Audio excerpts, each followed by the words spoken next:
एक आदमी गुस्से में बीवी से बोला, मेरा दिल करता है आज तेरे टुकड़े टुकड़े करके इधर उधर फेंक दूं। अचानक पड़ोसी में से आवाज आई, भाई नीचे का हिस्सा इधर फेंकना। डॉक्टर, फुफ्फो मुंह खोलें अपना। फुफ्फो, तुम्हारी बेटी का साथ वाले हमजा से चक्कर चल रहा है। डॉक्टर, बस बस बंद कर लें, आपको मुंह का कैंसर है। बीवी, मैं भी घर में एक मुलाजिम की तरह काम करती हूँ, मुझे भी हर माह तनख्वाह चाहिए। शोहर, जरूर, लेकिन एक शर्त पर। बीवी, वो क्या शर्त है? शोहर, अगर काम पसंद ना आया तो मुलाजिम बदल लिया जाएगा। बीवी, अरे अरे, मैं तो मजाक कर रही हूँ, भला घर के काम की भी कोई तनख्वाह लेता है? एक औरत ने मुसव्वर से अपना पोर्ट्रेट बनवाया, फिर कुछ सोचकर मुसव्वर को कहा कि गले में 9 लखा हार भी बना दो। तस्वीर बनने के बाद मुसव्वर ने पूछा, आपने ऐसा क्यों किया? औरत बोली, अगर मैं मर गई तो ये दूसरी शादी कर लेंगे, नई वाली आएगी तो ये हार ढूंढेगी, और जब ये हार उसे नहीं मिलेगा तो इनमें झगड़ा होगा, तब मेरी रूह को बहुत सुकून मिलेगा। खावन सामान पैक करते हुए, मैं जापान जा रहा हूँ। बीवी, वो क्यों? शोहर, मैंने सुना है कि वहाँ उल्टा सिस्टम है, एक बार रोमांस करने पर औरत 200 रुपए खुद देती है। बीवी, मैं भी चल रही हूँ फिर। शोहर, लेकिन तुम वहां जाकर क्या करोगी? बीवी, पूरे महीने में सिर्फ 2 बार तो खड़ा होता है, मैं ये देखना चाहती हूँ कि तुम 400 रुपए में महीना कैसे गुजारोगे। रुखसती के वक्त दूल्हे का मोबाइल बजा, लड़की वालों ने उसे बहुत मारा क्योंकि रिंगटोन लगी हुई थी। दिल में छुपाकर अरमान ले चले हम, आज अपनी मौत का सामान ले चले हम।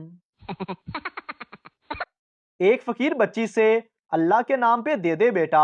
बच्ची, मैं बेटा नहीं बेटी हूँ। फकीर, अल्लाह के नाम पर दे दे बेटी। बच्ची, मेरा नाम जमीला है। फकीर, अल्लाह के नाम पे दे दे जमीला।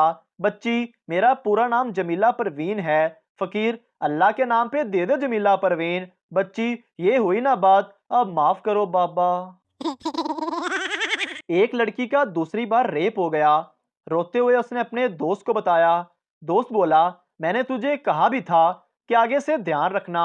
लड़की बोली, मैंने आगे से पूरा ध्यान रखा था, पर क्या करूं, उसने पीछे से ले ली। एक पठान के मुंह में 5 रुपए का सिक्का चला गया। पठान बाहर दोस्तों में गया, बड़ा परेशान था। दोस्तों ने पूछा, क्या हुआ? पठान बोला, यार एक जगह ते पेमेंट फंस गई है, दुआ करो निकल आवे। डॉक्टर के कमरे के बाहर इंतजार गाह में एक बोर्ड आवेजा था, जिस पर तहरीर दर्ज थी। खवातीन से गुजारिश है कि दौरान इंतजार वो आपस में एक दूसरे की बीमारियों के बारे में गुफ्तगू ना करें, क्योंकि जब वो डॉक्टर के पास पहुंचती हैं तो हर खातून हर मर्ज में मुब्तला हो चुकी होती है। उस्ताद गुस्से से, जाहद और हामद, तुम आज फिर देर से स्कूल आए। जाहद, सर मेरा रुपया गुम हो गया था। उस्ताद, और हामिद तुम लेट क्यों आए? हामद, सर मैं इसके रुपए पर पैर रख के खड़ा था। एनक साज, आइए जनाब, आपको किसी किस्म की एनक बनवानी है। गाहक हैरान होकर, आपको कैसे पता चला कि मुझे एनक बनवानी है? एनक साज, क्योंकि आप दरवाजे की बजाय खिड़की के रास्ते अंदर आए हैं। लड़का, शादी के लिए कोई तारीख रखें? लड़की शर्माते हुए, 22 दिसंबर रख लेते हैं। लड़का, इसकी कोई खास वजह? लड़की, सुना है कि वो साल की सबसे लंबी रात होती है। बीवी गुस्से से बोली, इतनी सर्दी में आपने सुबह सुबह मुझ पर पानी क्यों डाला? शोहर बोला, तुम्हारे अब्बा ने कहा था कि मेरी बेटी फूल की तरह है, इसे कभी मुरझाने मत देना। लड़की वाले रिश्ता देखने आए। लड़की वालों ने पूछा, क्या करते हो आप? लड़का, अब्बू के साथ होता हूँ। लड़की वाले, ये तो बहुत अच्छी बात है, अब्बू क्या करते हैं? लड़का, अब्बू जी पूरा दिन घर पर आराम करते हैं। एक सरदार ट्रेन की खिड़की से बोला, ये कौन सा स्टेशन है? बाहर से आवाज आई, थल्ले आके वेखला चवला, एडा तू नवाब, सरकारी नलके वर्गा तेरा नक के, डड्डू चार्जर वर्गा तेरा मुंह, सिर ते पग इंज बन्नी हुई है जिवें जुआं नूं दम दिता हुंदा है। सरदार, ओ अच्छा मैं समझ गया, फैसलाबाद आ गया है। बीवी ने उंगली के इशारे से शोहर को बुलाया। शोहर, बोलो क्या काम है? बीवी, कुछ नहीं, बस उंगली की ताकत चेक कर रही थी। पठान, जब हम छोटा सा था तो मीनारे पाकिस्तान से नीचे गिर गया। पठान, तुम फिर मर गए या बच गए?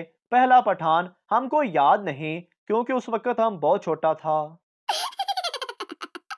एक छोटा बच्चा स्कूल से घर वापस आया तो उसने अपनी अम्मी से कहा, भूख से पेट में दर्द हो रहा है। उसकी अम्मी ने जल्दी से खाना उसके आगे लगा दिया और कहा, जाहिर है पेट में कुछ होगा नहीं तो दर्द तो होगा ना। शाम को बच्चा होमवर्क कर रहा था। उसके वालिद घर में दाखिल हुए और कहा, बेगम मेरे सर में दर्द हो रहा है। बच्चे ने यह सुनते ही कहा, जाहिर है सर में कुछ होगा नहीं तो दर्द तो होगा ना। एक रिटायर्ड डॉक्टर साहब ने बेगम की फरमाइश पर घर में एसी लगवा लिया। एक माह बाद मोहल्ले का ही नौजवान बिजली का बिल लेकर आया तो उसने कहा, डॉक्टर साहब ये देखें बिजली का बिल 35,000 रुपए, जबकि आपकी पेंशन टोटल 30,000 है। डॉक्टर साहब अखबार पढ़ते हुए ऐनक के ऊपरी हिस्से से नौजवान को देखते हुए मुखातब हुए और कहा, चल पुत्र कोई गल नहीं, तेरी चाची तो ठंडी हुई। पुलिस वाला, हमें खबर मिली है कि आपके घर में धमाका खेज मवाद मौजूद है। आदमी, खबर तो सही है लेकिन इस वक्त वो मेके गई हुई है। एक बंदे ने अपनी सास को फैसलाबाद फोन करके कहा, आंटी जी मेरी और आपकी बेटी की शादी को आज 25 साल हो गए हैं। सास बोली, ते हुन की तेरी पेंशन ला दइए। एक औरत अपनी किसी दिली मुराद के असूल के लिए पीर साहब के आस्थाने पर हाजिर हुई। पीर साहब ने मसला सुनने के बाद फरमाया, बीबी ये काम बहुत मुश्किल है, मुझे इसके लिए बड़ी सख्त और कठिन चिल्ला कशी करना होगी और इसके साथ साथ मुझे थोड़ी रकम भी दरकार होगी। औरत ने पूछा, पीर साहब कितनी रकम की जरूरत होगी? पीर साहब ने फरमाया, इतनी ज्यादा रकम नहीं चाहिए, बस यही कि दुनिया में 1,24,000 पैगंबर आए हैं, उनके नाम का 1-1 रुपया देती जाना। औरत भी पीर साहब की तरह बड़ी पहुंची हुई थी। झट से बोली, पीर साहब ऐसा है कि आप एक एक करके बासद्दे अदब हर नबी का नाम लेते जाएं और मैं हर नाम के बदले 1-1 रुपया पेश करती जाऊंगी।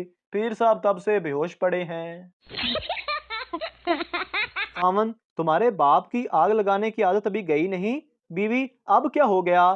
खामन, फिर पूछ रहे थे कि मेरी बेटी से शादी करके खुश तो हो ना।